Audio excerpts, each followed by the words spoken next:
یہ نظام ولایت الہی، اس کے چند مہم، چند موٹے موٹے عنوان ہیں، چند موٹے عنوان ولایت کے. ایک بعثت، دوسرا غدیر، تیسرا عاشورہ.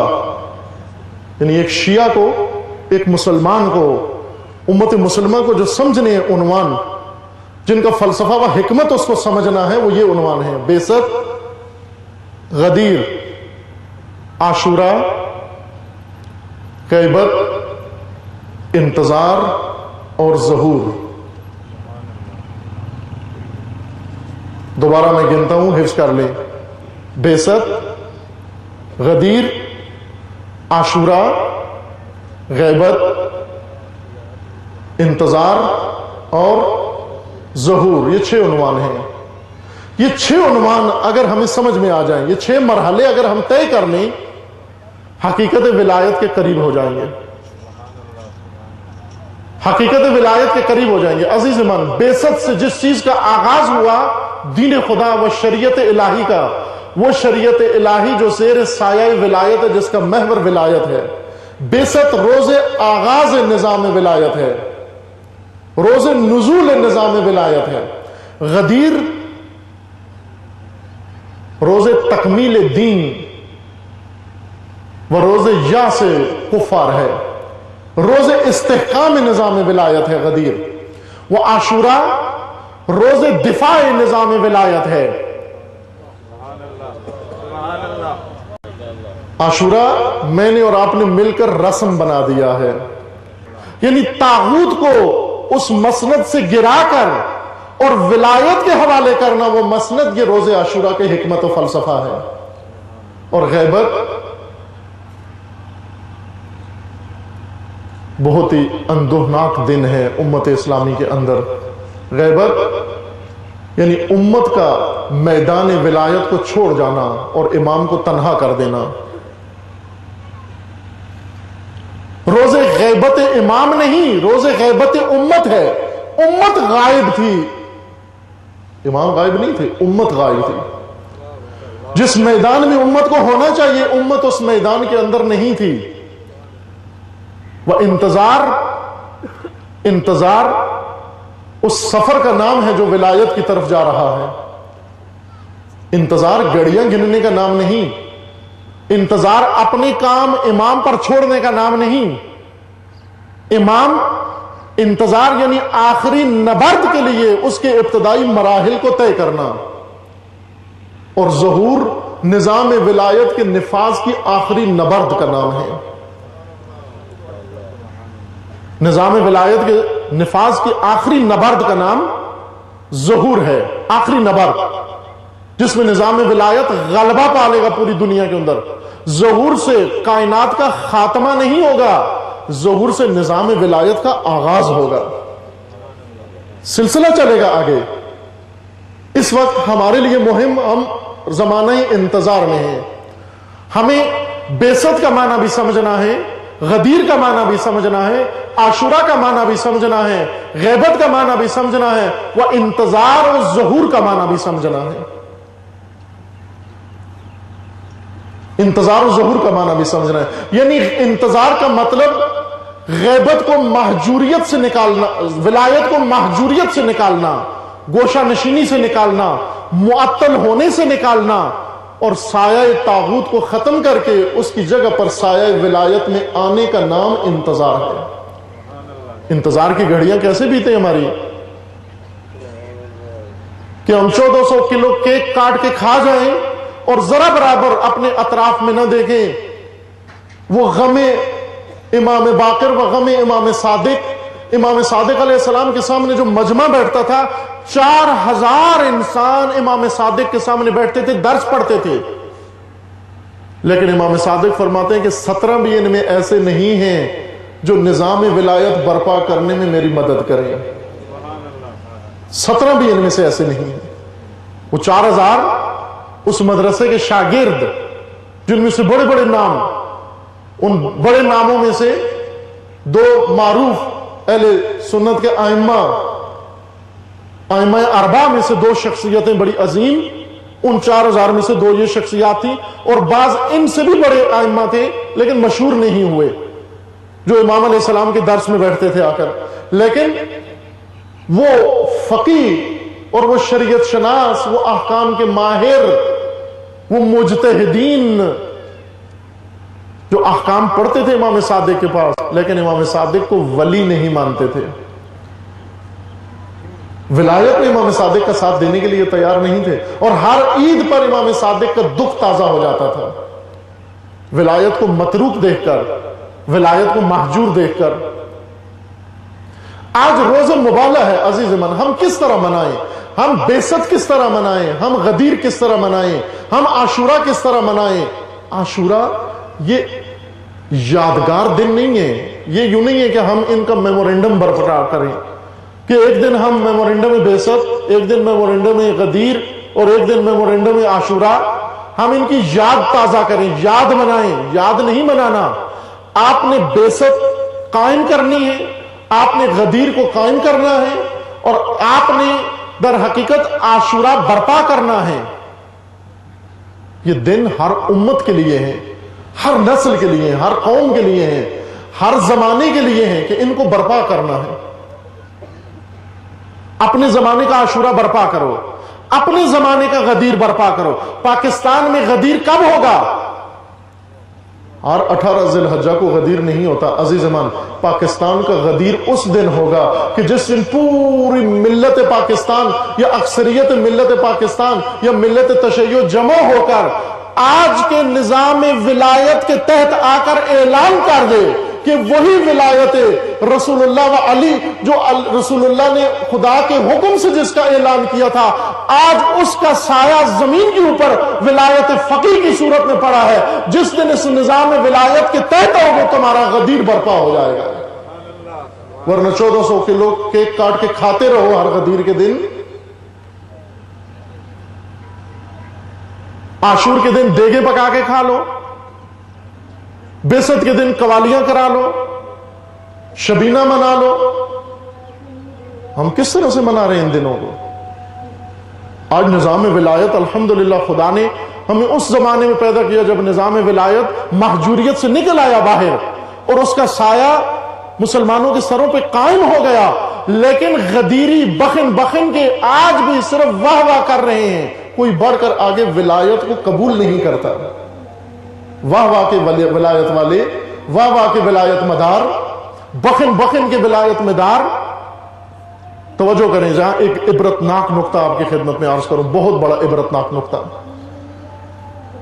ولایت کے جشن مناتے ہیں ہم، خطیب بلاتے ہیں، ذاکر بلاتے ہیں، شاعر بلاتے ہیں، مشاعرے کراتے ہیں۔ سب سے پہلا شاعر اور سب سے عظیم شاعر جس نے غدیر پہ شعر سب سے پہلے لکھا، فوراً وفی البدی، اسی روز لکھا اور اسی لمحے جس لمحے رسول اللہ نے اعلان کیا تھا۔ چونکہ شاعر برجستہ و فی البدی شاعر تھا حسان ابن ثابت، بہت عظیم شخصیت ہے، ادیب، بڑے ادیب ہیں، عربی ادب کے اندر ایک حجت ہے، ایک بڑا نام ہے۔ ابھی ان کی کتابیں چھپی بھی ہوئی ہیں، ان کے اشعار۔ انہوں نے رسول اللہ نے جو یہ اعلان کیا غدیر کا، من کنت مولا فاد علی مولا، فی البدی شاعر نے، لوگ بخن بخن میں لگے ہوئے تھے، اس نے فوراً شعر لکھا، قصیدہ پورا کئی بیت کا، اور لکھ کر وہیں پڑھا، اور سب سے پہلے آ کر بارگاہ رسالت معاد میں پیش کیا۔ رسول اللہ نے اس کو داد دی، تحسین کی، انعام دیا، پھر اسے کہا کہ یہ سب کو سناؤ، اس نے پورے مجمع کو سنایا، حسان ابن ثابت نے یہ قصیدہ سنایا۔ لیکن یہی حسان ابن ثابت جو 18 ذی الحجہ 10 ہجری کو قصیدہ لکھا ولایت میں، ولایت علی میں، 28 صفر 11 ہجری کو رسول اللہ کی وفات ہو گئی، رحلت ہو گئی۔ 2 مہینے 10 دن گزرے، 2 مہینے 10 دن پہلے ولایت کا قصیدہ لکھنے والا اتنا نامدار شاعر 2 مہینے 10 دن بعد علی کو ولی قبول کرنے کے لیے تیار نہیں ہے، تیار نہیں ہے۔ حضرت زہرا اس سے کہتی ہیں کہ تو نے تو قصیدہ لکھا تھا، تو آ کر گواہی دے دے۔ کہتے میں قصیدہ لکھنے میں مشغول تھا، میں نے سنا نہیں فرما کیا رہے ہیں۔ عبرتناک عبرتیں. توجہ کرنا، غدیر کے نعرے لگانا، غدیر پہ قصیدے لکھنا، غدیر پہ رباعیاں کہنا، غدیر پہ منقبت لکھنا، غدیر پہ سب کچھ خوشیاں منانا، پہلے ذرا خیال رکھو اس کی تاریخ کیا ہے. اور پھر اس پر بھی ستم بالائے ستم یہ ہوا کہ آخر 25 سال بعد یہی ولی جس کا رسول اللہ نے اعلان کیا سب کے سامنے، من کنت مولا فہذا علی مولا، اعلان کر کے ساری دنیا کو اتنا ہاتھ بلند کیا کہ راویوں نے لکھا ہے، اہل سنت کے راوی، شیعہ راوی، مورخین سب نے لکھا ہے کہ علی علیہ السلام کا ہاتھ رسول اللہ نے اتنا بلند کیا کہ بغلوں کی سفیدی نظر آنے لگی. یعنی اتنا اونچا کیا ہاتھ علی علیہ السلام کا، اتنا بلند کر کے رسول اللہ نے آواز دی. بلکہ روایت میں یہ بھی لکھا ہوا ہے کہ وہ آواز رسول اللہ کی جو آواز تھی ان لوگوں میں جو بہت زیادہ تھے، ہزاروں کی تعداد میں، کس طرح منتقل ہوتی تھی. ہر چند آدمیوں کے بعد ایک آدمی کھڑا ہوتا تھا، ادھر رسول اللہ جملہ بیان کرتے، وہ تکرار کرتا، پھر اس کو سن کر اگلا تکرار کرتا، پھر اس کو سن کر اگلا تکرار کرتا، اور آخر تک رسول اللہ کی آواز اسی طرح سے پہنچتی. مجمع کے اوپر سناٹا. اس طرح سے رسول اللہ نے خطبہ سنایا. یہی علی، یہی ولی خدا 25 سال بعد، رسول اللہ کی رحلت کے 25 سال بعد چوتھے خلیفہ کے طور پر چنے گئے. امت نے آ کر بیعت کی. غدیر کے حق میں و علی کی ولایت میں پہلا قصیدہ لکھنے والا و رسول اللہ سے تحسین و داد لینے والا یہی حسان ابن ثابت علی کو چوتھا خلیفہ بھی نہیں مانا.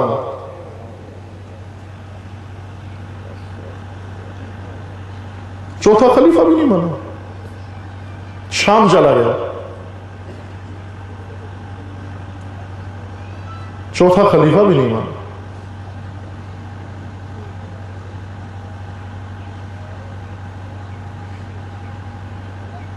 یوں نہیں جشن غدیر برپا ہوتے کہ ہم قصیدے لکھ کے پڑھ دیں اور سن جائیں. ایک گروہ سن کے اور ایک گروہ پڑھ کے پھر سمجھے ہم اپنا ذمہ ہم نے ولایت کے بارے میں ادا کر دیا. ہم سمجھتے ہیں ان شعروں کی ہمیں بہت عظیم پاداش ملے گی جو مدح ولایت میں لکھتے ہیں. چوتھا خلیفہ بھی نہیں مانا، شام چلا گیا، امیر شام کے ہاتھ پر جا کر بیعت کر لی، اور بیعت کرتے ہی اس دنیا سے چلا گیا. توجہ کریں، توبہ کی بھی خدا نے مہلت نہیں دی. علی علیہ السلام کے دور میں حسان بن ثابت اس دنیا سے 120 سال اس کی عمر تھی، اس شخص کی 120 سال. 120 سال اس کی عمر تھی. کہتے ہیں رسول اللہ سے 40 سال بڑا تھا عمر میں. 120 سال، ایک صدی سے زیادہ، اور انسان کا یہ انجام. کرنا کیا ہے عزیز من؟ آج روز مباہلہ ہے. مباہلہ آپ کو جانتے ہیں، سب کو معلوم ہے کہ مباہلہ کا ماجرا کیا تھا. نصارہ نجران مدینے کے نواح میں، جو ایک بہت ہی مضبوط مذہبی گڑھ تھا ان کا، یہ اپنے مذہبی رہنما کے ساتھ آئے مقابلہ کرنے کے لیے. ان کا یہ دعویٰ تھا کہ عیسیٰ نبی ہیں، نبی خاتم، اور ان کے بعد کوئی نبی نہیں ہے. اور رسول اللہ نے انہیں کہا کہ حضرت عیسیٰ کی تعلیمات کے مطابق میں خاتم الانبیاء ہوں، اور قرآن کتاب الہی ہے، حجت خدا ہے، آپ اس کو مانو. یہ آئے رسول اللہ کے سامنے مبارزے کے لیے. حضرت نے ان کو پیغام دے بھیجا، البتہ حکم خدا سے وحی نازل ہوئی کہ رسول ان کو کہہ دیں فقل، اگر یہ احتجاج کرنے آئیں، آپ سے مقابلہ کرنے آئیں، تو آپ یہ انہیں کہیے ندعو ابناءنا و ابناءکم، ہم اپنے بیٹوں کو بلاتے ہیں، تم اپنے بیٹوں کو بلاؤ. ونساءنا و نساءکم، ہم اپنی خواتین کو بلاتے ہیں، تم اپنی خواتین کو بلاؤ. وانفسنا و انفسکم، ہم اپنے نفوس کو بلاتے ہیں، تم اپنے نفوس کو بلاؤ. پھر کیا کریں؟ ثم نبتہل فنجعل لعنۃ اللہ علی الکافرین، اور پھر اس کے بعد مباہلہ کرتے ہیں. مباہلہ عربی زبان میں کہتے ہیں دعا کرنے کو، یعنی بد دعا کرنے کو. در حقیقت ہم مباہلہ کرتے ہیں، یعنی ہم اللہ سے دعا مانگتے ہیں تمہارے خلاف، تم اللہ سے دعا مانگو ہمارے خلاف، کہ جو بھی حق پر ہوگا اس کی دعا سنی جائے گی اور دوسرا نابود ہو جائے گا، ختم ہو جائے گا۔ اگر تم سچے ہوئے ہم پہ عذاب نازل ہوگا، اگر ہم سچے ہوئے تم پہ عذاب نازل ہوگا۔ یہ جمع ہوئے اپنی قوم لے کر آگے۔ ادھر سے حضرت نے بھی اعلان کر رکھا تھا اسی 24 ذی الحجہ کو روز مباہلہ، ابھی وہ جگہ معین ہے مدینہ کے اندر، مسجد بنی ہوئی ہے وہاں پر، چائے مباہلہ پر اکٹھے ہوئے، آمنے سامنے ہوئے، اور اس آیا کا مصداق بہت خوبصورت رسول اللہ نے بنایا۔ ابناءنا میں لے کر آئے جناب حسن و حسین علیہ السلام کو، حسنین کو لے کر آئے ابناءنا کی جگہ، اور نساءنا کی جگہ پر حضرت سیدہ زہرا سلام اللہ تعالی علیہا کو۔ ازواج محترم پیغمبر اکرم موجود تھیں گھر میں اور زیادہ تعداد میں تھیں، لیکن ازواج میں سے کسی کو شامل نہیں کیا، فقط اس ہستی کو شامل کیا جس کو خداوند تبارک و تعالیٰ نے قرآن میں لقب کوثر عطا کیا ہے، انہیں نساءنا میں شامل کیا، اور پھر انفسنا میں وانفسنا وانفسکم، اس میں اپنے نفس، جس کو رسول اللہ نے پہلے بھی فرمایا تھا کہ انا و علی من نفس واحدہ، کہ میں اور علی ایک حقیقت سے ہیں، یعنی امیر المومنین علی ابن ابی طالب علیہ السلام کو انفسنا کے طور پر شامل کیا۔ اور یہ 5 ہستیاں روانہ ہوئی اس مقام کی طرف جہاں پر مباہلے کا مقام تھا، جہاں مبارزہ تھا، جہاں پر مقابلہ ہونا تھا، ایک مکتب کے فکر کے خلاف جو تحریف کا شکار ہو چکا تھا، جس کے اندر لوگوں نے بہت ساری بدعتیں و خرافات شامل کر دی تھی، جو اپنی حقیقی تعلیمات سے ہٹ چکا تھا، یعنی مکتب مسیحیت، ان کے خلاف آئے رسول اللہ یہ حجتیں خدا کی لے کر۔ یہ 4 تن اور 5ویں خود حضرت آئے، یعنی حضرت زہرا علی علیہ السلام اور جناب حسنین علیہ السلام، یہ 5 ہستیاں۔ اور آنے کا انداز یہ تھا کہ رسول اللہ کی وہی ردا جو ہمیشہ رسول اللہ کے دوش پر ہوتی تھی، کسا چادر، جس کو عربی میں کسا کہتے ہیں، جو ہمیشہ رسول اللہ کے دوش پر تھی، رسول اللہ نے وہ کسا ان 4 ہستیوں کے اوپر بھی، کندھے، آپ کے کندھے پر بھی تھی، اور ساتھ ہی ایک ہاتھ میں حسن و ایک میں حسین، ان کے دوش پر بھی تھی، اور یہ ردا جناب سیدہ و جناب علی علیہ السلام کے دوش پر بھی تھی۔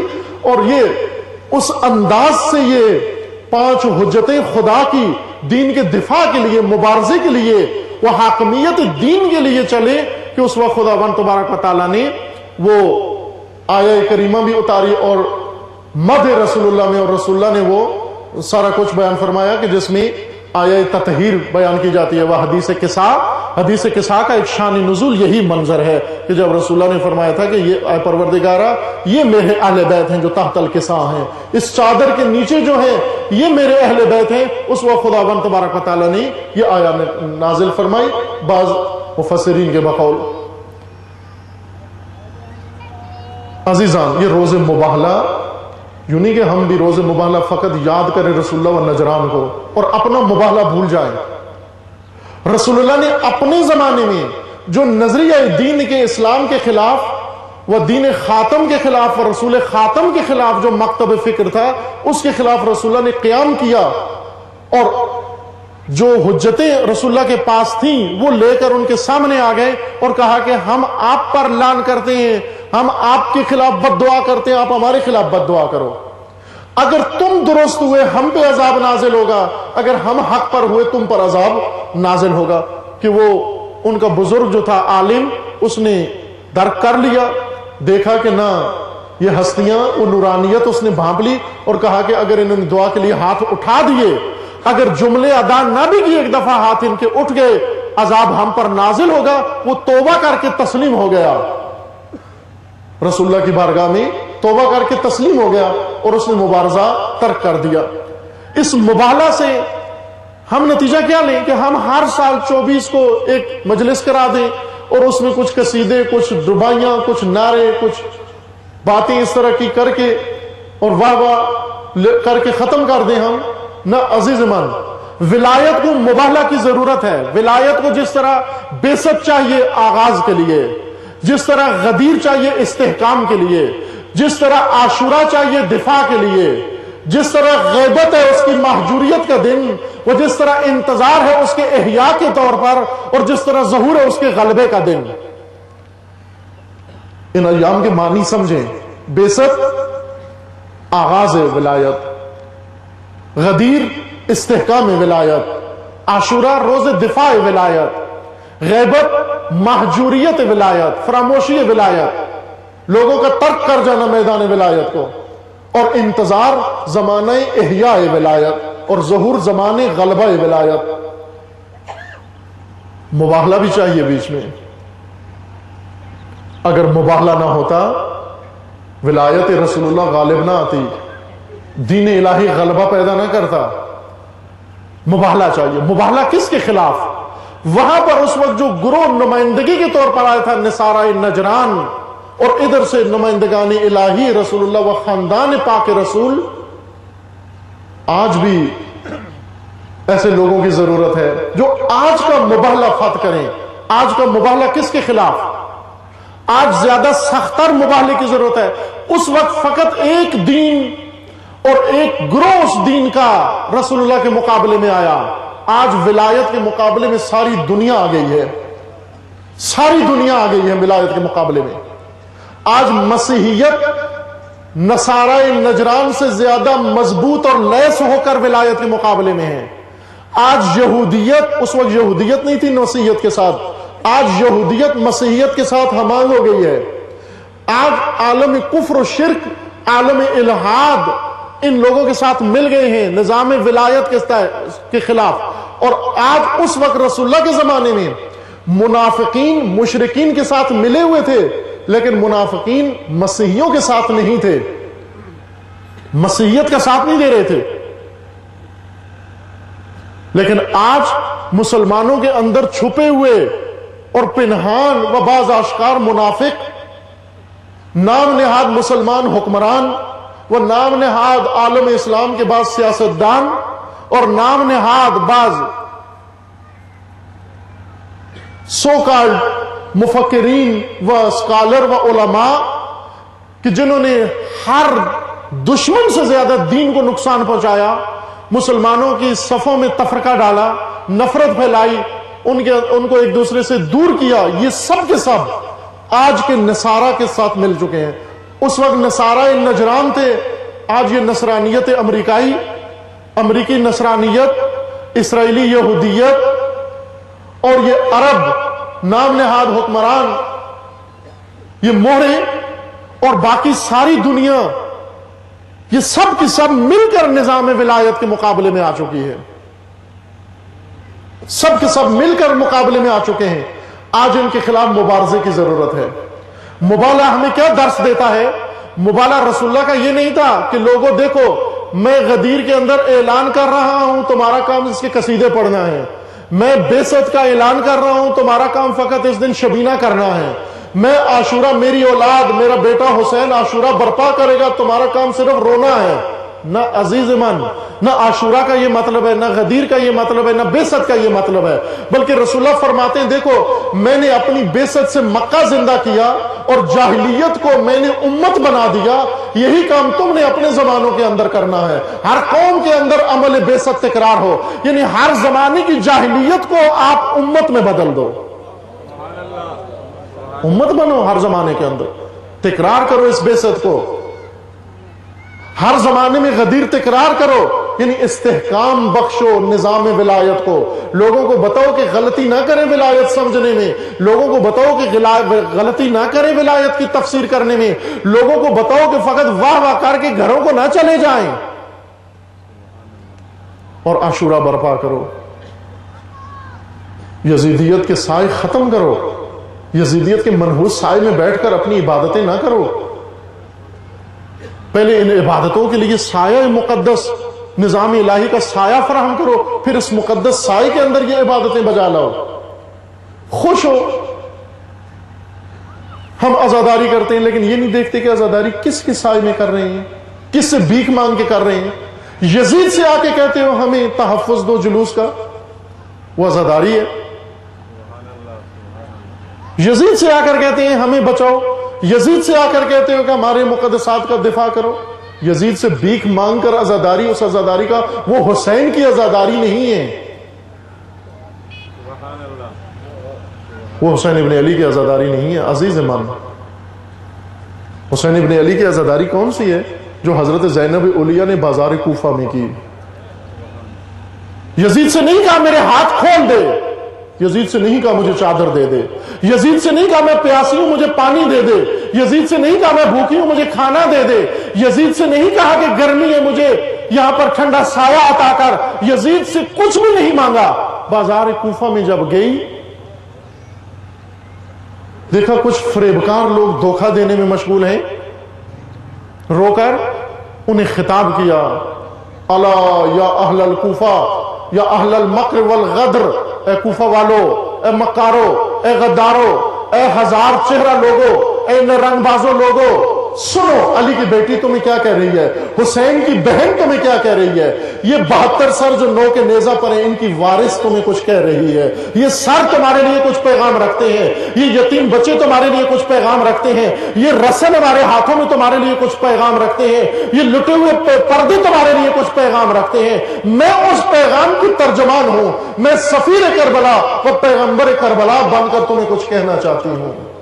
ہے ہماری درس کا کربلا، کربلا سے ہے ہماری درس کا کربلا، کربلا شہادتوں کا راستہ کربلا، کربلا سعادتوں کا راستہ کربلا، کربلا سعادتوں کا راستہ کربلا، کربلا عزتوں کا راستہ کربلا، کربلا رہبر کے فرمان پر جان بھی قربان ہے، رہبر کے اعلان پر جان بھی قربان ہے۔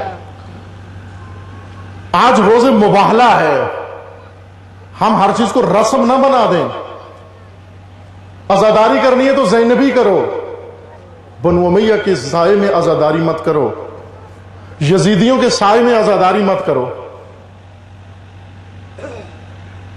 یزیدیوں سے لائسنس مانگ کر حسین کی عزاداری مت کرو۔ حضرت زینب نے کسی یزید سے لائسنس نہیں مانگا،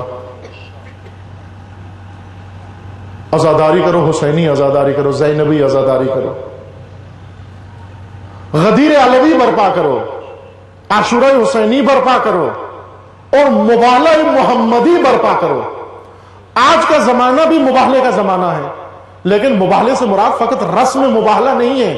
مباہلہ یعنی للکارنا، مباہلہ یعنی مبارزے کے لیے اٹھنا، تیار ہونا، مبارزے کے ہر وہ باطل نظریہ، ہر وہ غلط نظریہ جو نظام ولایت کے علاوہ مدعی ہے، اس کو چیلنج کرنا، اس کو کہنا کہ آ جاؤ، نظام ولایت کے مدعی ہم ہیں، تم نظام کفر کے مدعی ہو۔ آج کس کس کے خلاف مباہلے کی ضرورت ہے؟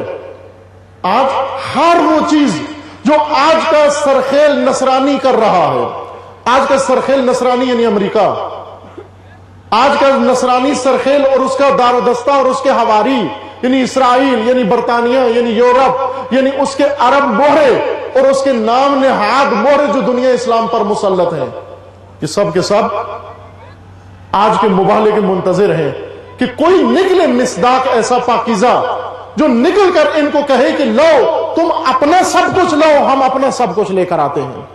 کوئی ایسا کردار کا پاکیزہ انسان چاہیے آج کے مباہلے کے لیے، اگرچہ وہ چھوٹے بچے ہی کیوں نہ ہو، اگرچہ وہ ایک خاتون ہی کیوں نہ ہو، اگرچہ وہ 5 تن ہی کیوں نہ ہو، اگر 5 تن بھی آج نکل آئیں اور اس مبارزے کا چیلنج کریں۔ آپ نے دیکھا اس زمانے میں امام خمینی نے مباہلہ کیا، مباہلہ کر کے کیا کیا؟ للکارا، آمریت کو للکارا، شہنشاہیت کو للکارا، جمہوریت کو للکارا، لبرلزم کو للکارا، سیکولرزم کو للکارا، ہر وہ ازم جو شیطان بنا کر لایا تھا اس کو للکارا، کہا نکلو، میں ہوں آپ کا پیروکار ولایت، میں نظام ولایت لے کر آتا ہوں، تم نظام شیطنت لے کر آؤ، دیکھتے ہیں غلبہ آج کس کا ہوتا ہے۔ ساری دنیا نے دیکھ لیا کہ ایک تن نے آ کر نظام ولایت کو ان کے خلاف آ کر کامیاب بھی کیا اور نافذ بھی کر دیا۔ ایک خمینی کے کردار کی ضرورت ہے عزیز مان۔ زندہ ہے خمینی، زندہ ہے خمینی، زندہ ہے کردار خمینی، زندہ ہے گفتار خمینی، زندہ ہے افکار خمینی، زندہ ہے۔ آج یہ گسالہ، یہ جمہوریت کا گسالہ، یہ طاغوتی نظام، یہ سب مباہلے کے منتظر ہیں، لیکن کون کرے مباہلہ؟ بخن والے کریں گے مباہلہ، انہیں تو ولایت معلوم ہی نہیں کہ ہے کیا۔ کون کریں گے جو ارکان ولایت ہیں، جن کے دوش پر خدا نے یہ نظام ولایت رکھا ہے؟ یعنی یہ 5 تن کون ہیں؟ آپ یہ نہ سمجھو یہ 5 تن اس طرح سے ہیں جیسے ہمارے ہاں مقدس روحانی شخصیات ہوتی ہیں. ہمارے ہاں تقدس و روحانیت موروثی منتقل ہوتی ہے. عموماً کچھ خاندان ہوتے ہیں جو موروثی طور پر مقدس ہوتے ہیں. کوئی بزرگ گزرتا ہے خاندان میں، اس کا بیٹا وہ نشئی ہوتا ہے لیکن لوگ اس کا بھی احترام کرتے ہیں، اس کے بھی جوتے چومتے ہیں. کیوں؟ وہ یہ سمجھتے ہیں کہ باپ کا کرنٹ اس کے اندر بھی موجود ہے. عزیز من، یہ 5 تن اس طرح کے نہیں ہیں. یہ نہ کہنا کہ ان 5 تن کے اندر فقط وہ آبائی اور نسبی تقدس موجود ہے. نہ خیر، ان 5 تن کی اہمیت کس وجہ سے ہے؟ اس لیے کہ اس پورے ماحول کے اندر رسول اللہ کا گھر آباد تھا. الحمدللہ ازواج مطہرات موجود تھیں، مومنین و صحابہ موجود تھے، سب موجود تھے. سب رسول اللہ کے وفادار بھی موجود تھے، رسول اللہ کے جان نثار بھی موجود تھے. جو رسول اللہ کے کہنے پر جان نثار کرتے انہوں نے ثابت بھی کیا، بدر میں ثابت کیا، خندق میں ثابت کیا. رسول اللہ کے ایک اشارے پر اپنی جان قربان کر دیتے تھے. رسول اللہ کے فرمان پر مکہ چھوڑ کر آ گئے، مدینہ آ گئے. مدینہ میں آ کر انصار نے اپنا مال و اموال مہاجرین کو دے دیا. یہ معمولی لوگ نہیں تھے، قرآن نے ان کی تعریفیں کی ہیں. یہ غیر معمولی لوگ تھے. لیکن ان غیر معمولی لوگوں سے نہ کسی انصاری کو رسول اللہ نے چنا، نہ کسی مہاجر کو رسول اللہ نے چنا. کیوں؟ اس لیے کہ یہ مہاجر رسول اللہ کی وجہ سے وطن چھوڑ دیتا ہے، مکہ چھوڑ دیتا ہے، مال و اموال چھوڑ دیتا ہے. اور یہ انصاری رسول اللہ کی خاطر اپنا مال مہاجرین میں تقسیم کر لیتا ہے. لیکن پھر بھی مباہلہ کے اندر رسول اللہ اس کو لے کر نہیں جا رہے. کیوں لے کر نہیں جا رہے؟ اس لیے کہ یہ انسان فداکار ضرور ہے، یہ انسان ایثارگر ضرور ہے، لیکن ولایت کا بوجھ اٹھانے کے لیے اس کا دوش تیار نہیں ہے.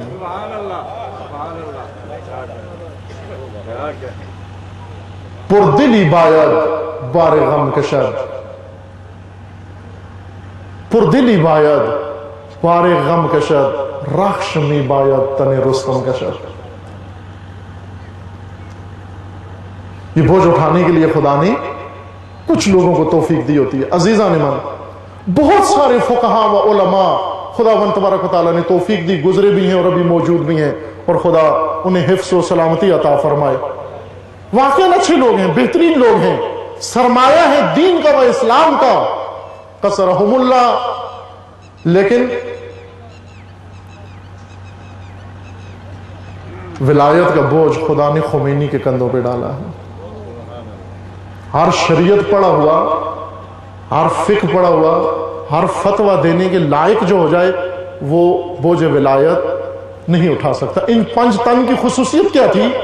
ان 5 تن کی خصوصیت یہ تھی کہ ان کے دوش پر اللہ نے نظام ولایت رکھا ہوا تھا. ولایت کا سہارا انہوں نے دینا ہے. کس نے دینا ہے؟ ایک رسول اللہ جو آج ولایت کا رکن ہے، ایک علی جو باعث استمرار و استحکام ولایت ہیں، وہ حسن و حسین جو مدافع ولایت ہیں، اور یہ کوثر اور یہ جگر گوشہ رسول، یہ عظیم بی بی، یہ مدافع ولایت بھی ہے، یہ محافظ ولایت بھی ہے، یہ مبلغہ ولایت بھی ہے. اور یہ وہ بی بی ہے جس کی اولاد قیامت تک ولایت کی محافظ رہے گی. نسل فاطمہ نسل ولایت ہے. فاطمی ہونا یعنی ولایت کا پیروکار ہونا. ایک حدیث میں خدا نے عالم کے 4 رکن بنائے ہیں، اس عالمی انسانیت کے 4 رکن بنائے ہیں. روایت ہے یہ 4 رکن عالم انسانیت کے بنائے. یہ روایت اتفاقاً اہل سنت کی کتابوں میں نقل کی گئی ہے، شیعہ کتابوں میں بھی ہے. شیعہ نے بھی اہل سنت سے نقل کی ہے یہ روایت کہ خداوند تعالیٰ نے اس نظام انسانیت کے 4 رکن بنائے ہیں. اور وہ 4 رکن کون سے ہیں؟ رسول اللہ فرماتے ہیں وہ 4 رکن ہیں: جناب خدیجہ الکبریٰ، جناب مریم عذرا، جناب آسیہ عظیمہ و جناب فاطمہ زہرا سلام اللہ تعالی علیہ. یہ 4 ہستیاں رسول اللہ فرماتے ہیں یہ نظام عالم کے رکن ہیں، 4 رکن ہیں جن پر خداوند تبارک و تعالیٰ نے انسانیت کی بنیاد رکھی ہے. یہ 4 رکن انسانیت ہیں. اب توجہ فرمائیں، میں نے غور کیا ان 4 ہستیوں کے اندر، ان 4 ہستیوں میں ظاہر بہت کم آپس میں ظاہری اشتراک نظر آتا ہے. آسیہ فرعون کی بیوی ہے، مریم معصومہ ہے، قرآن گواہی دے رہا ہے عصمت مریم پر. جناب خدیجہ زوجہ رسول اللہ ہیں جنہوں نے ایک لمبی زندگی گزاری، 40 سال تک جیسے روایات و تاریخ میں ہے، اور پھر حلقہ عقد رسول اللہ میں آئی 40 سال بعد، اور سب سے پہلے دعوت رسول اللہ کو اجابت کرنے والی یہ بیوی ہیں، اور جناب سیدہ معصومہ ہیں. اس مربع کے اندر یہ 4 رکن عالم، اس کے اندر 2 معصوم ہستیاں ہیں، 2 غیر معصوم ہیں. جناب خدیجہ و جناب آسیہ صاحب عصمت نہیں ہیں، لیکن جناب زہرا و جناب مریم صاحب عصمت ہیں. خود 2 معصوم 2 غیر معصوم، ایک رسول کی بیوی ایک فرعون کی بیوی. کیا جوڑ ہے ان کا آپس میں؟ ایک رسول کی بیوی، ایک فرعون کی بیوی، ایک خاتم الانبیاء اشرف الخلائق کی زوجہ، اور ایک سب سے برے انسان کی زوجہ، فرعون کی زوجہ. لیکن رسول اللہ فرماتے ہیں کہ یہ 4 ہستیاں خدا نے چن لی ہیں. غور کیا کہ ان 4 میں کیا، 4 کو ایک کیسے کر دیا گیا؟ 4 کو 4 رکن کیوں بنایا گیا دین کا یا نظام انسانیت کا، بشریت کا؟ نظر آیا کہ ان 4 نے ایک کام کیا ہے. 4 نے ایک کام کیا ہے. کیا کیا ہے؟ اپنے زمانے کے ولی اور نظام ولایت کی حمایت کی ہے. آسیہ فرعون کی زوجہ ہوتے ہوئے موسیٰ کی مددگار بنی. موسیٰ ولی خدا تھے، موسیٰ کی مددگار بنی. مریم عذرا عیسیٰ کی پشتبان و عیسیٰ کی مددگار بنی. اور خدیجہ کبریٰ جب رسول اللہ کا کوئی ساتھ دینے والا نہیں تھا مرد، اس وقت اس خاتون نے تنہا ساتھ دیا. اور عصمت کبریٰ جناب زہرا ولایت کی راہ میں اپنی جان دینے والی، شہیدہ ولایت، کشتہ راہ ولایت، جس نے راہ ولایت میں پہلی معصومہ، پہلی ہستی جس نے نظام ولایت کی خاطر اپنی جان قربان کر دی. کچھ لوگوں کے اوپر خدا نے یہ بوجھ ان کے اوپر ڈالا ہوتا ہے. عزیز من، اپنے زمانے کے مباہلے کے لیے تیار ہو جا. آج رسول اللہ کو فقط ایک نجرانی سے گروہ سے مقابلہ تھا، تجھے آج پوری دنیا کے شیطانی نظام سے مقابلہ ہے. تیرے مقابلے میں بڑی بڑی طاقتیں ہیں. آج کے مباہلے کے لیے تو بھی تیاری کر. اگر رسول اللہ کے پاس 5 ٹن تھے، تو ان 5 ٹن کے نام پر 5 کروڑ ملت تیار کر، 5 ملین ملت تیار کر، 5 لاکھ ملت تیار کر کے لے آ آج کے اس نظام کے مقابلے میں، آج کے ان سامری کے گسالے کے مقابلے میں. آج تیرے مباہلے کا میدان ہے. رسول اللہ ہم سے یہ نہیں پوچھیں گے کہ وہ جو مباہلہ میں نے کیا تھا اس کی ربائی تجھے یاد ہے یا نہیں، اس کا قصیدہ تجھے یاد ہے یا نہیں، بلکہ رسول اللہ یہ فرمائیں گے کہ نجرانی کا تو میں نے منہ توڑ دیا تھا، تو بتا تیرے زمانے کے طاغوت کا منہ کس نے توڑا؟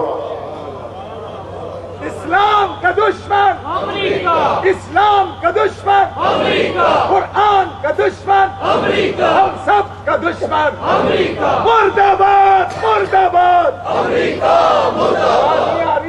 آواز بلند کہیے گا، سید زادے کے آواز پہ لبیک کہتے ہوئے، مرد آباد، مرد آباد، امریکہ مرد آباد. اسرائیل ناجائز اولاد کو یاد کرے، مرد آباد، مرد آباد، اسرائیل مرد آباد، مرد آباد، مرد آباد، اسرائیل مرد آباد. دنیا کے ناپاک وجود امریکہ، اسرائیل اور آل سعود، دنیا کے ناپاک وجود امریکہ، اسرائیل اور آل سعود، جنہوں نے ہزاروں بحرینی شیعوں کو قتل کیے. دنیا کے 3 ناپاک وجود. توجہ فرمائیے، ہم سے یہ نہیں پوچھا جائے گا فقط کہ تم نے بعثت کے شبینے کتنے کیے، ہم سے یہ پوچھا جائے گا تو نے اپنی امت کو کتنا مبعوث کیا. تو نے اپنے خفتگان کو، تو نے اپنے زمانے کے افتادگان کو، تو نے اپنے زمانے کے خواب رفتگان کو کتنا بیدار کیا۔ اب آؤ، بیست اقبال بھی مناتے تھے اور بیست ہم بھی مناتے ہیں۔ ہم 1400 کلو کیک کاٹ کے کھا لیتے ہیں، لیکن سیالکوٹ کے فرزند نے کیا کہا؟ اے غنچے یہ خوابیدے از خواب گران خیز، از خواب گران خیز۔ اے غنچے یہ خوابیدے، اے سوئے ہوئے پھول، اے باغ رسول کے سوئے ہوئے غنچے، بیداری کا وقت آ گیا ہے، اٹھنے کا وقت آ گیا ہے۔ تیرا کاشانہ کاشانہ ماں راف بے تاراج غمن خیز، تیرا کاشانہ لٹ چکا، تیرا گھر لٹ چکا، تیری سرزمین لٹ چکی، تیرا سب کچھ لٹ چکا۔ از خواب گران خیز، اس گہری نیند سے اٹھ جاگ، یہ بیست ہے۔ از خواب گران خیز، یہ نظم بیست ہے۔ غدیر کیا ہے؟ غدیر اقبال بیان کر رہے ہیں۔ تجھے پتہ ہے کہ غدیر کیا ہے؟ غدیر ان طاغوتیوں سے نکل کر نظام امامت کے دامن میں آنے کا نام غدیر ہے۔ یہ زائران حریم مغرب ہزار رہبر بنے ہمارے، اقبال کا فرمانا ہے یہ زائران حریم مغرب، یہ مغرب نواز و مغرب پرست و امریکہ نواز، یہ درباری و سرکاری، یہ ہزار رہبر بنے ہمارے، ہمیں ان سے کوئی بھی سروکار نہیں ہے۔ کیوں نہیں ہے؟ اس لیے کہ انہیں تجھ سے کوئی سروکار نہیں ہے۔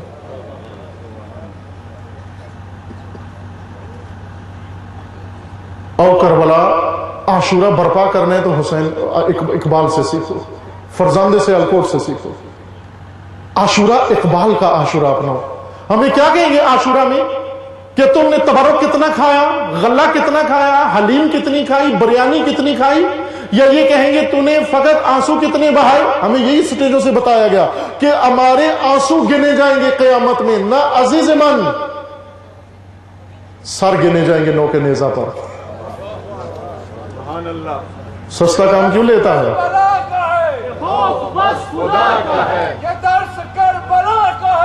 تو اپنے زمانے کا عاشورہ، تو اپنے زمانے کا عاشورہ برپا کر، کیا دیکھا جائے گا؟ نو کے نیزہ پہ چڑھے ہوئے سر دیکھے جائیں گے، بدن پہ لگے ہوئے کوڑے دیکھے جائیں گے، منہ پہ لگے ہوئے تماچے دیکھے جائیں گے، جلے ہوئے گھر اور خیمے گنے جائیں گے۔ فقط یہ ریاکاری کے آنسو نہیں گنے جائیں گے۔ آنسو گرانا تو بہت آسان ہے۔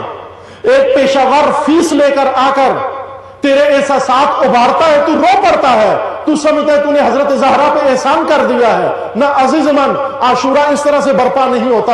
عاشورہ برپا ہوتا ہے، کس سے برپا ہوتا ہے؟ کچھ لاشیں پائمال کروانے سے برپا ہوتا ہے، جو بچ جائے ان کو اسیر کروانے سے برپا ہوتا ہے، پیاس سے برپا ہوتا ہے، بھوک سے برپا ہوتا ہے، فداکاری سے برپا ہوتا ہے۔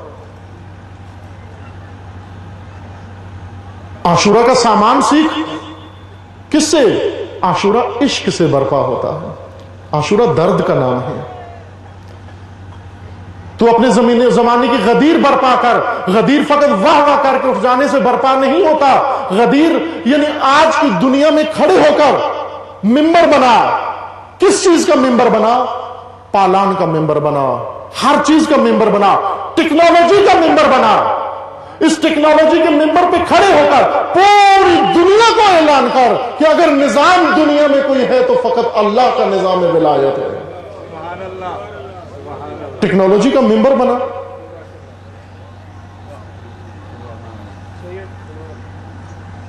تجھ سے غدیر پہ ربائیاں نہیں سنی جائیں گی۔ خدا تجھ سے پوچھے گا تو نے کیا کیا؟ یہ نہ کہنا کہ میں نے ربائی لکھی تھی یا واہ واہ کیا تھا، یہ تو بہت تھے۔ غدیر کی مشکل یہی ہے کہ اول سے اس کو یا حسان ابن ثابت ملے یا بخن والے ملے۔ مبالغہ کر، مبالغہ یہ نہیں ہے کہ فقط آ کر تو جمع ہو، اکٹھے ہو اور ایک آدمی آ کر داد سخن دے، تو اس کو تحسین کر اور واپس چلا جا۔ مبالغہ کر، نکل، مبارزہ قبول کر، یہ چیلنج قبول کر۔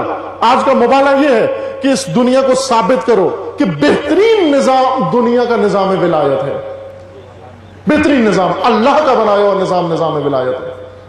بشریت کی نجات کا راستہ نظام ولایت ہے، پاکستان کی نجات کا راستہ نظام ولایت ہے، اور ولایت نے ثابت کر دیا۔ عزیز من، یہاں جو آپ کی خدمت میں عرض کر رہا ہوں، نعرہ نہیں لگا رہا، شعار نہیں دے رہا، احساساتی نہیں ہو کے بات کر رہا، بلکہ آپ کی خدمت میں حوالے و ثبوت کے ساتھ عرض کر رہا ہوں۔ ملت ایران ڈوب چکی تھی، غرق ہو چکی تھی، اس کے سر کے اوپر سے پانی گزر چکا تھا۔ آج کے پاکستان کی جو حالت ہے، یہی اس وقت ایران کی حالت تھی۔ یعنی امریکہ ایران کے اندر مسلط تھا، ایران کے اندر یہ قانون تھا کہ اگر ایک امریکی کسی بھی ایرانی کو قتل کر دے، امریکی کو ایرانی نہیں پکڑ سکتے، مقدمہ نہیں چلا سکتے، حق نہیں بنتا۔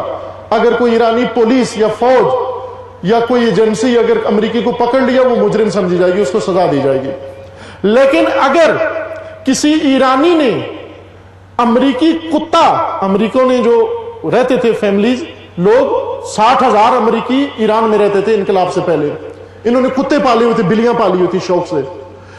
قانون کے اندر تھا کہ اگر کسی نے امریکی بلی کو مارا، امریکیوں نے جو کتے پالے ہوئے، اگر کسی نے کتے کو مارا، اس ایرانی پہ سزا ہوگی، اس کو سزائے موت بھی ہو سکتی ہے۔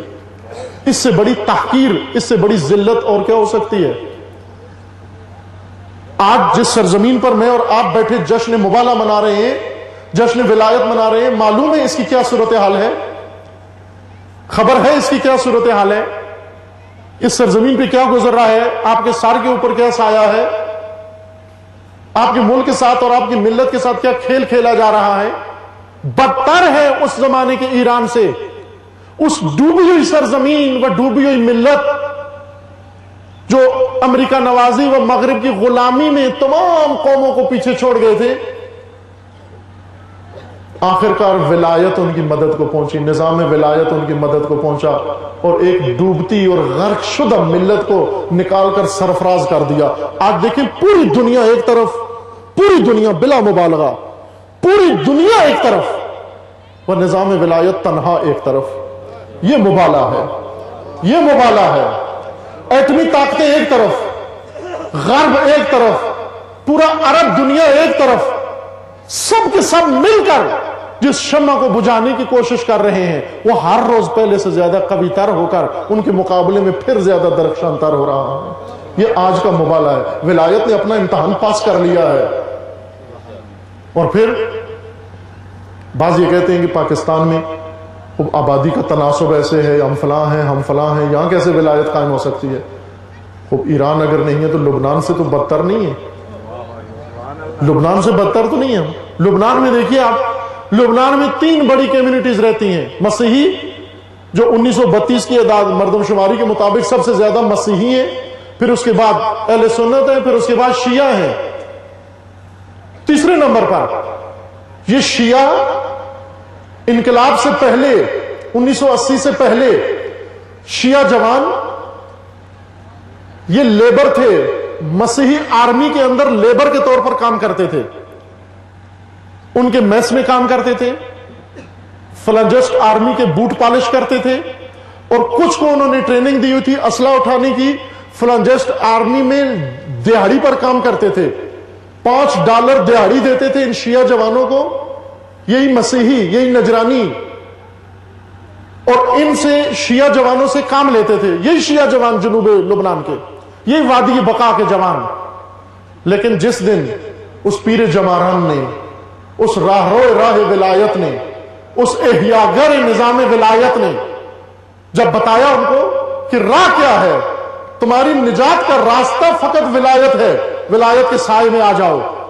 ولایت کے سائے میں ایک جماعت، سارے شیعہ نہیں آئے، ابھی تک بھی نہیں آئے، سارے شیعہ لبنان کے ابھی بھی نہیں آئے، فقط ان چند شیعوں میں سے ایک جماعت شیعوں کی نظام ولایت کے سائے میں آئی۔ جس وقت سے نظام ولایت کے سائے میں آئے، اسرائیل کے اوپر، بیروت کے اوپر اسرائیل کا قبضہ تھا، انہی شیعہ جوانوں نے وہ قبضہ چھڑایا، اور اس طرح سے چھڑایا کہ اسرائیل کو بھاگنے کا راستہ نہیں مل رہا تھا۔ چند روز قبل احمد کثیر کی شہادت کا دن تھا۔ احمد کثیر کون ہے؟ احمد کثیر ایک جوان لڑکا 16 سال کا، جس نے تنہا بیروت سے امریکہ اور فرانسیسی فوجوں کو ایک رات میں بیروت چھوڑنے پر مجبور کیا۔ اس عظیم انسان کا نام احمد کثیر ہے،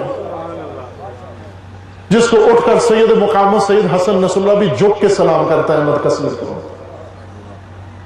وہ کربلائی کردار. تنہا ایک 16 سالہ بچے نے فرانسیسی آرمی اور امریکن آرمی کو بیروت چھوڑنے پر مجبور کیا. بھاگ گئے دریا سمندر کے راستے، سامان وہی چھوڑ کر بھاگ گئے سب. اور آج لبنان بھی محفوظ، لبنان کا سنی بھی محفوظ، لبنان کا عیسائی بھی محفوظ، لبنان کا دروزی بھی محفوظ، اور لبنان کا بیروت بھی محفوظ. کس وجہ سے؟ ہمارے ہاں یہ بتایا جاتا ہے کہ حزب اللہ کیسے بنی؟ چیریٹی سے. ایمبولینسیں بنائیں، پل بنائے، اسپتالیں بنائیں اور حزب اللہ بن گئی. یہی بتاتے ہیں نا ہمارے بعض. رات کو سوتے ہیں، خواب دیکھتے ہیں، صبح اٹھ کے حزب اللہ آ کے اپنے لوگوں کے سامنے بیان کرتے ہیں کہ حزب اللہ کیسے بنے. حزب اللہ بنی راشن تقسیم کرنے تھے. عزیز ایمان، اگر راشن تقسیم کرنے سے حزب اللہ بنتی تو ابھی سید مقاومت عظیم مجاہد نہ ہوتا، بلکہ عبدالستار عیدی عظیم مجاہد ہوتا. عبدالستار عیدی تنہا ساری دنیا سے بڑھ کر راشن تقسیم کرتا ہے. حزب اللہ بنی سایہ ولایت میں آنے سے، نظام ولایت کو قبول کرنے سے.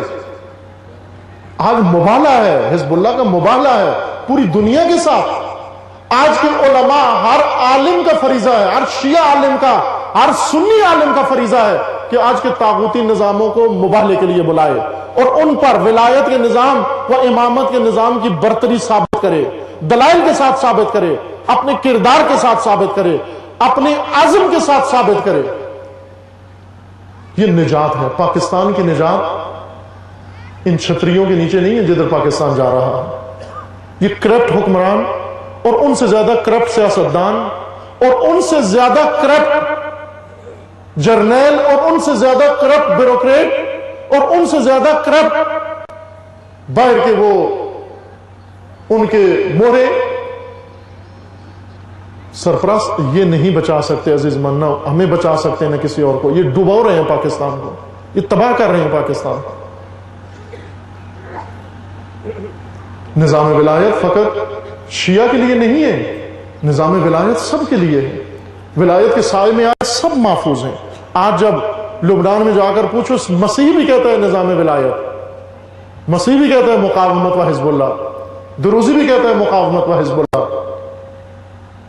مسلمان نہیں ہے لیکن اسے یہ یقین ہو گیا کہ اسی پرچم کے نیچے ہم محفوظ ہیں. باقی سب کے نیچے ذلیل ہیں، باقی ہر پرچم کے نیچے ذلیل ہیں.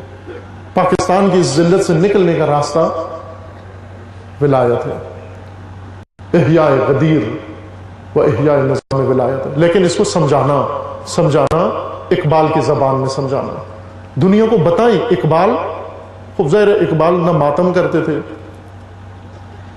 نہ مجلس کراتے تھے، نہ پڑھتے تھے، نہ سر میں پڑھتے تھے، نہ نثر میں پڑھتے تھے. بلکہ اکثر لوگ ہم پر اعتراض بھی کرتے ہیں کہ آپ اقبال کرتے ہیں، ان کی تو داڑھی بھی نہیں تھی.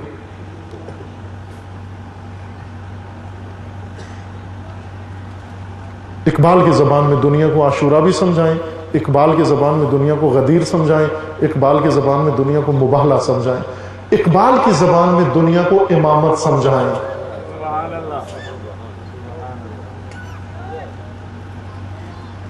اقبال کی امامت آج کے دور کی امامت ہے. اقبال اسی امامت کے پیروکار ہیں، اسی امامت کے معتقد ہیں. مہجوریت سے نکالیں اس امامت کو، ولایت کو، اس متروکیت سے نکالیں، اس فراموشی سے نکالیں. کر سکتے ہیں آپ یہ کام. پاکستان میں اگر خوفناک ترین دہشت گرد پیدا ہو سکتے ہیں تو پاکستان میں نظام ولایت کے جانثار بھی پیدا ہو سکتے ہیں. سبحان اللہ، سبحان اللہ. اگر ناپاک ترین بیج بویا جاتا ہے وہ اگتا ہے، تو پاک بیج بھی پاکستان میں بویا جائے تو اگتا ہے. یہ اقبال کا ایمان تھا اپنی قوم کے اوپر، اور 100% درست ایمان تھا. اقبال کو یہ کشت ویران ضرور نظر آتی تھی لیکن زرخیز بھی نظر آتی تھی. یہ کشت ویران بھی ہے اور زرخیز بھی ہے، صرف اس کو نم کی ضرورت ہے. وہ نم شعور، وہ نم بیداری، وہ نم آگاہی، وہ نم احساس مسئولیت و احساس ذمہ داری وہ نام فریضہ شناسی و وظیفہ شناسی انشاءاللہ جس دن اس قوم میں اور اس قوم کے جوانوں میں پیدا ہو گئی اس دن نظام ولایت زندہ ہو جائے گا۔ اقبال کی بڑی آرزویں، ایک ایک نام، فرد کا نام لے کر اقبال نے بیان کی، میری یہ آرزویں ہیں، اس قوم کا جوان کیا کرے، اس کے اندر کیا صفات پیدا ہوں، وہ سامریوں سے اور وہ تہذیب نوی کے بتوں کو چھوڑے۔ اقبال کا پیغام یہ ہے عزیز مان، ہم کیوں ولایت مدار ہوتے ہوئے، ولایت کا اقرار کرتے ہوئے پھر بھی ہم سایہ طاغوت میں ہیں؟ چونکہ ہم سامریوں کے گسالے اور تہذیب نوی کے بنے ہوئے بتوں کے پجاری بھی ہیں ساتھ۔ ہم اللہ کا نام بھی لیتے ہیں، ہم بتوں کا نام بھی لیتے ہیں، ہم علی کا نام بھی لیتے ہیں، ہم طاغوتوں کا نام بھی لیتے ہیں، ہم رسول اللہ کا کلمہ بھی پڑھتے ہیں، ہم بتوں کی عبادت بھی کرتے ہیں، ہم اللہ کو بھی سجدے کرتے ہیں، ہم غیر اللہ کو بھی سجدے کرتے ہیں۔ اس شرک کی وجہ سے در حقیقت توفیقات ہم سے دور ہو چکی ہیں، اس شرک سے باہر رہو۔ اقبال ان تہذیب نوی کے بتوں سے فرماتے ہیں تم دوری اختیار کرو۔ رسول اللہ نے اگر نوبت غدیر تک پہنچائی تو پہلے بت توڑے۔ کون کون سے بت؟ لات و منات و حبل و عزا توڑے، اور ان سے بڑے بت عربیت و قریشیت کے بت توڑے۔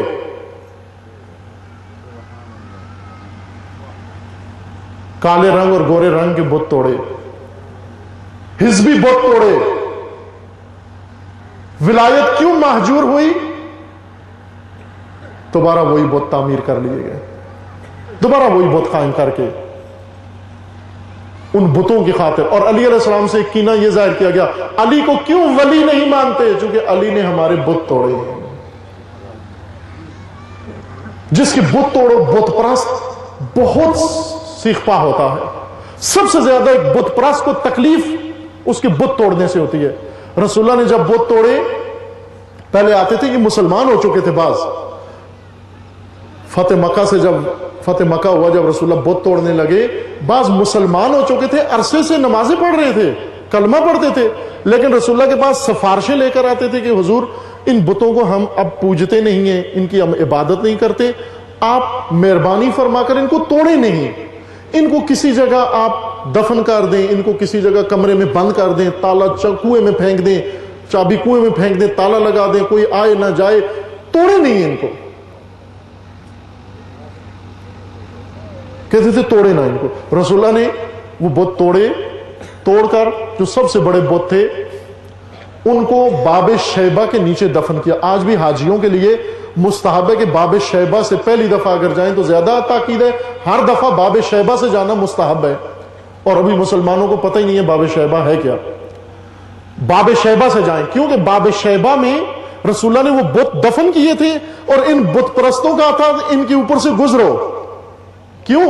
اس لیے کہ بت راسخ ہو جاتا ہے، بت انسان کے اندر رچ بس جاتا ہے، بت کی محبت انسان کو بت بنا دیتی ہے، بت پرست کو بت بنا دیتی ہے۔ لہذا یہ محبت نکالنے کے لیے رسول اللہ نے بت چھڑائے، نہ صرف چھڑائے بلکہ بت توڑوائے، نہ صرف توڑوائے بلکہ بت ان کے پاؤں سے رندوائے اور مسلوائے، کہ بت توڑنا کافی نہیں، بت مسلنا بھی ضروری ہے، بت پائمال کرنا بھی ضروری ہے، بت توڑ کے اس کے اوپر سے قدموں سے گزرو۔ اور اقبال فرماتے ہیں کہ ان تازہ خداؤں میں، یہ جو تہذیب نوی نے نئے صنم ترشوائے ہیں، ان تازہ خداؤں میں بڑا سب سے وطن ہے۔ یہ وطنیت کے بت، یہ قومیت کے بت، یہ حزبیت کے بت، یہ علاقائیت کے بت، یہ لسانیت کے بت، آج ہم کتنی نسلوں میں بٹے ہوئے ہیں۔ تعجب ہوتا ہے دیکھ کر، کسی جگہ جو کہتا ہے جی ہم چودھری ہیں، چودھری سے بڑا کوئی نہیں ہے، دوسری جگہ جو کہتا ہے نہیں جی سب سے بڑا انسان جٹ ہوتا ہے، جٹ سے بڑی کوئی قوم نہیں ہے، تیسری جگہ جو تیسرا بیٹھا ہوا کہتا ہے میں سب سے بڑی قوم ہوں، چوتھی جگہ۔ یہی تو بت ہیں، یہی تو بت ہیں جو رسول اللہ نے توڑے تھے۔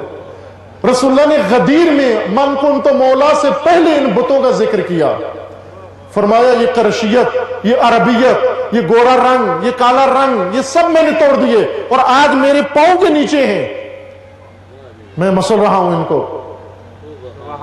ہم نے وہ بت بھی باقی رکھے ہیں، اور آج نئے بت بھی بنا لیے ہیں، ماڈرن بت بھی بنا لیے ہیں۔ اور ان بتوں کی محبت ہمارے دلوں میں رچ بس گئی ہے. جب تک یہ بت موجود ہیں ہمارے دلوں میں کبھی بھی ولایت ہمارے دل میں نہیں آ سکتی. ولایت سے ہمارے زبان پر رہے گی, کبھی دل میں نہیں آ سکتی. کبھی ولایت کا سایہ قائم نہیں ہو سکتا. ان بتوں کو توڑیں گے اللہ کی محبت آئے گی. ان بتوں کو توڑیں گے رسول اللہ کی محبت آئے گی. ان بتوں کو توڑیں گے اہل بیت رسول کی محبت آئے گی. کہیں شخصیت کی بت, کہیں کس کا بت.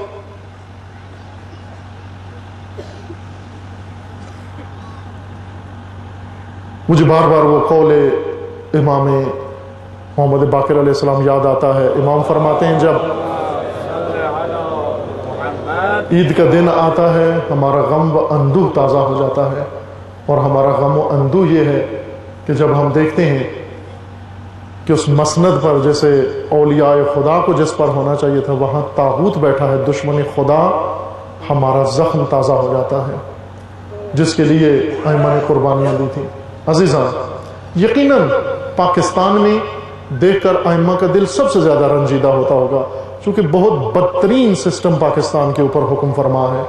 پاکستانیوں کے نام پر غیر پاکستانی حکومت کر رہے ہیں. پاکستان کے نام پر, پاکستانیوں کے نام پر دوسرے آ کر پاکستانیوں کی تذلیل و تحقیر کر رہے ہیں. ہر روز تحقیر, ہر روز توہین, ہر روز تذلیل.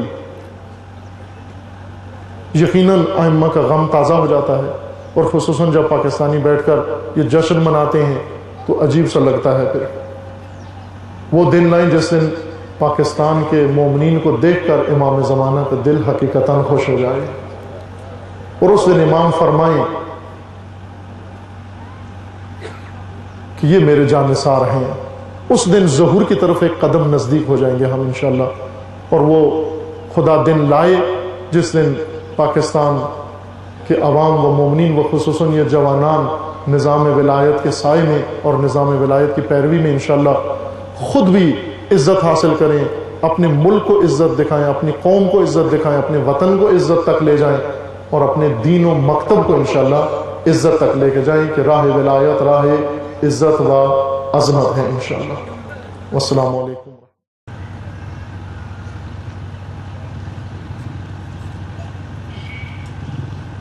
یہ نظام ولایت الہی, اس کے چند مہم, چند موٹے موٹے عنوان ہیں, چند موٹے عنوان ولایت کے. ایک بعثت, دوسرا غدیر, تیسرا عاشورہ. یعنی ایک شیعہ کو, ایک مسلمان کو, امت مسلمہ کو جو سمجھنے ہیں عنوان, جن کا فلسفہ و حکمت اس کو سمجھنا ہے, وہ یہ عنوان ہے: بعثت, غدیر, عاشورہ, غیبت, انتظار اور ظہور. دوبارہ میں گنتا ہوں, حفظ کر لیں. بعثت, غدیر, عاشورہ, غیبت, انتظار اور ظہور. یہ 6 عنوان ہیں. یہ 6 عنوان اگر ہمیں سمجھ میں آ جائیں, یہ 6 مرحلے اگر ہم طے کر لیں, حقیقت ولایت کے قریب ہو جائیں گے. حقیقت ولایت کے قریب ہو جائیں گے. عزیز من, بعثت سے جس چیز کا آغاز ہوا دین خدا و شریعت الہی کا, وہ شریعت الہی جو زیر سایہ ولایت ہے, جس کا محور ولایت ہے. بعثت روز آغاز نظام ولایت ہے, روز نزول نظام ولایت ہے. غدیر روز تکمیل دین و روز یاس کفار ہے, روز استحکام نظام ولایت ہے غدیر. وہ عاشورہ روز دفاع نظام ولایت ہے. عاشورہ میں نے اور آپ نے مل کر رسم بنا دیا ہے, یعنی طاغوت کو اس مسند سے گرا کر اور ولایت کے حوالے کرنا, وہ مسند یہ روز عاشورہ کے حکمت و فلسفہ ہے. اور غیبت بہت ہی اندوہناک دن ہے, جس دن پوری ملت پاکستان یا اکثریت ملت پاکستان یا ملت تشیع جمع ہو کر آج کے نظام ولایت کے تحت آ کر اعلان کر دے کہ وہی ولایت رسول اللہ و علی جو رسول اللہ نے خدا کے حکم سے جس کا اعلان کیا تھا، آج اس کا سایہ زمین کے اوپر ولایت فقیہ کی صورت میں پڑا ہے. جس دن اس نظام ولایت کے تحت ہوگا تمہارا غدیر برپا ہو جائے گا، ورنہ 1400 کلو کیک کاٹ کے کھاتے رہو ہر غدیر کے دن. عاشور کے دن دیگے پکا کے کھا لو، بیست کے دن قوالیاں کرا لو، شبینہ منا لو. ہم کس طرح سے منا رہے ہیں ان دنوں کو؟ آج نظام ولایت الحمدللہ خدا نے ہمیں اس زمانے میں پیدا کیا جب نظام ولایت مہجوریت سے نکل آیا باہر اور اس کا سایہ مسلمانوں کے سروں پہ قائم ہو گیا. لیکن غدیری بخن کے آج بھی صرف واہ واہ کر رہے ہیں، کوئی بڑھ کر آگے ولایت کو قبول نہیں کرتا. واہ واہ کے ولایت والے، واہ واہ کے ولایت مدار، بخن کے ولایت مدار. توجہ کریں، جہاں ایک عبرتناک نقطہ آپ کی خدمت میں عرض کروں، بہت بڑا عبرتناک نقطہ. ولایت کے جشن مناتے ہیں ہم، خطیب بلاتے ہیں، ذاکر بلاتے ہیں، شاعر بلاتے ہیں، مشاعرے کراتے ہیں. سب سے پہلا شاعر اور سب سے عظیم شاعر جس نے غدیر پہ شعر سب سے پہلے لکھا، فوراً و فی البدی، اسی روز لکھا اور اسی لمحے جس لمحے رسول اللہ نے اعلان کیا تھا. چونکہ شاعر برجستہ و فی البدی شاعر تھا حسان ابن ثابت، بہت عظیم شخصیت ہے، ادیب، بڑے ادیب ہیں. عربی ادب کے اندر ایک حجت ہے، ایک بڑا نام ہے. ابھی ان کی کتابیں چھپی بھی ہوئی ہیں، ان کے اشعار. انہوں نے رسول اللہ نے جو یہ اعلان کیا غدیر کا، من کنت مولا فہذا علی مولا، فی البدی شاعر نے، لوگ بخن میں لگے ہوئے تھے، اس نے فوراً شعر لکھا، قصیدہ پورا کئی بیت کا، اور لکھ کر وہیں پڑھا اور سب سے پہلے آ کر بارگاہ رسالت معاد میں پیش کیا. رسول اللہ نے اس کو داد دی، تحسین کی، انعام دیا. پھر اسے کہا کہ یہ سب کو سناؤ. اس نے پورے مجمع کو سنایا. حسان ابن ثابت نے یہ قصیدہ سنایا. لیکن یہی حسان ابن ثابت جو 18 ذی الحجہ 10 ہجری کو قصیدہ لکھا ولایت میں، ولایت علی میں. 28 صفر 11 ہجری کو رسول اللہ کی وفات ہو گئی، رحلت ہو گئی. 2 مہینے 10 دن گزرے. 2 مہینے 10 دن پہلے ولایت کا قصیدہ لکھنے والا اتنا نامدار شاعر 2 مہینے 10 دن بعد علی کو ولی قبول کرنے کے لیے تیار نہیں ہے. تیار نہیں ہے. حضرت زہرا اس سے کہتی ہیں کہ تو نے تو قصیدہ لکھا تھا، تو آ کر گواہی دے دے. کہتے میں قصیدہ لکھنے میں مشغول تھا، میں نے سنا نہیں فرما کیا رہے ہیں. عبرتناک عبرتیں. توجہ کرنا، غدیر کے نعرے لگانا، غدیر پہ قصیدے لکھنا، غدیر پہ رباعیاں کہنا، غدیر پہ منقبت لکھنا، غدیر پہ سب کچھ خوشیاں منانا. پہلے ذرا خیال رکھو اس کی تاریخ کیا ہے. اور پھر اس پر بھی ستم بالائے ستم یہ ہوا کہ آخر 25 سال بعد یہی ولی جس کا رسول اللہ نے اعلان کیا سب کے سامنے، من کنت مولا فہذا علی مولا، اعلان کر کے ساری دنیا کو اتنا ہاتھ بلند کیا کہ راویوں نے لکھا ہے، اہل سنت کے راوی، شیعہ راوی، مورخین سب نے لکھا ہے کہ علی علیہ السلام کا ہاتھ رسول اللہ نے اتنا بلند کیا کہ بغلوں کی سفیدی نظر آنے لگی. یعنی اتنا اونچا کیا ہاتھ علی علیہ السلام کا، اتنا بلند کر کے رسول اللہ نے آواز دی. بلکہ روایت میں یہ بھی لکھا ہوا ہے کہ وہ آواز رسول اللہ کی جو آواز تھی ان لوگوں میں جو بہت زیادہ تھے، ہزاروں کی تعداد میں، کس طرح منتقل ہوتی تھی. ہر چند آدمیوں کے بعد ایک آدمی کھڑا ہوتا تھا. ادھر رسول اللہ جملہ امت اسلامی کے اندر غیبت یعنی امت کا میدان ولایت کو چھوڑ جانا اور امام کو تنہا کر دینا. روز غیبت امام نہیں، روز غیبت امت ہے. امت غائب تھی، امام غائب نہیں تھے، امت غائب تھی. جس میدان میں امت کو ہونا چاہیے امت اس میدان کے اندر نہیں تھی. وہ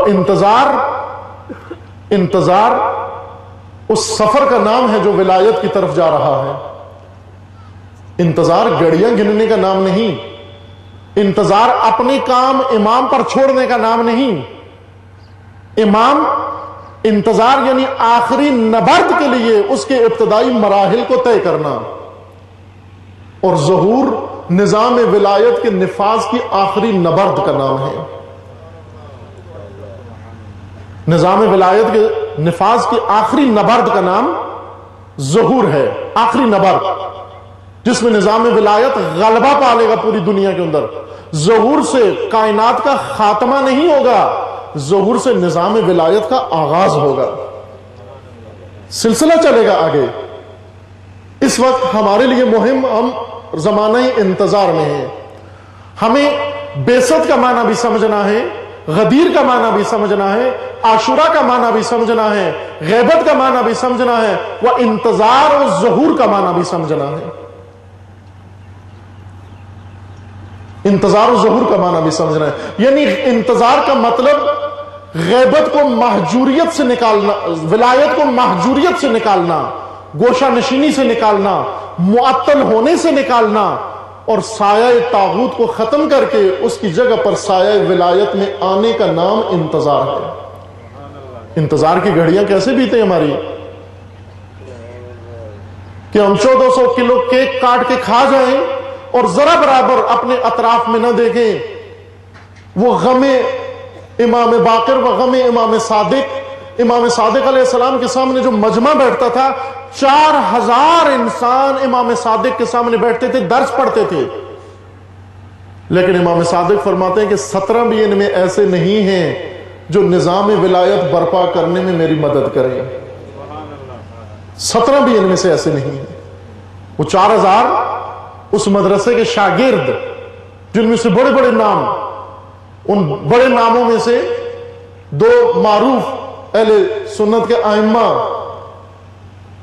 اربعہ میں سے 2 شخصیتیں بڑی عظیم، ان 4000 میں سے 2 یہ شخصیات تھیں، اور بعض ان سے بھی بڑے ائمہ تھے لیکن مشہور نہیں ہوئے، جو امام علیہ السلام کے درس میں بیٹھتے تھے آ کر، لیکن وہ فقیہ اور وہ شریعت شناس، وہ احکام کے ماہر، وہ مجتہدین جو احکام پڑھتے تھے امام صادق کے پاس، لیکن امام صادق کو ولی نہیں مانتے تھے، ولایت میں امام صادق کا ساتھ دینے کے لیے تیار نہیں تھے، اور ہر عید پر امام صادق کا دکھ تازہ ہو جاتا تھا، ولایت کو متروک دیکھ کر، ولایت کو محجور دیکھ کر۔ آج روز مبالہ ہے عزیز من، ہم کس طرح منائیں، ہم بعثت کس طرح منائیں، ہم غدیر کس طرح منائیں، ہم عاشورہ کس طرح منائیں۔ عاشورہ یہ یادگار دن نہیں ہے، یہ یوں نہیں ہے کہ ہم ان کا میمورینڈم برقرار کریں کہ ایک دن ہم میمورینڈم بعثت، ایک دن میمورینڈم غدیر، اور ایک دن میمورینڈم عاشورہ، ہم ان کی یاد تازہ کریں، یاد منائیں۔ یاد نہیں منانا، آپ نے بعثت قائم کرنی ہے، آپ نے غدیر کو قائم کرنا ہے، اور آپ نے در حقیقت عاشورہ برپا کرنا ہے۔ یہ دن ہر امت کے لیے ہے، ہر نسل کے لیے، ہر قوم کے لیے ہے، ہر زمانے کے لیے ہے کہ ان کو برپا کرنا ہے۔ اپنے زمانے کا عاشورہ برپا کرو، اپنے زمانے کا غدیر برپا کرو۔ پاکستان میں غدیر کب ہوگا؟ اور 18 ذی الحجہ کو غدیر نہیں ہوتا عزیز من، پاکستان کا غدیر اس دن ہوگا کہ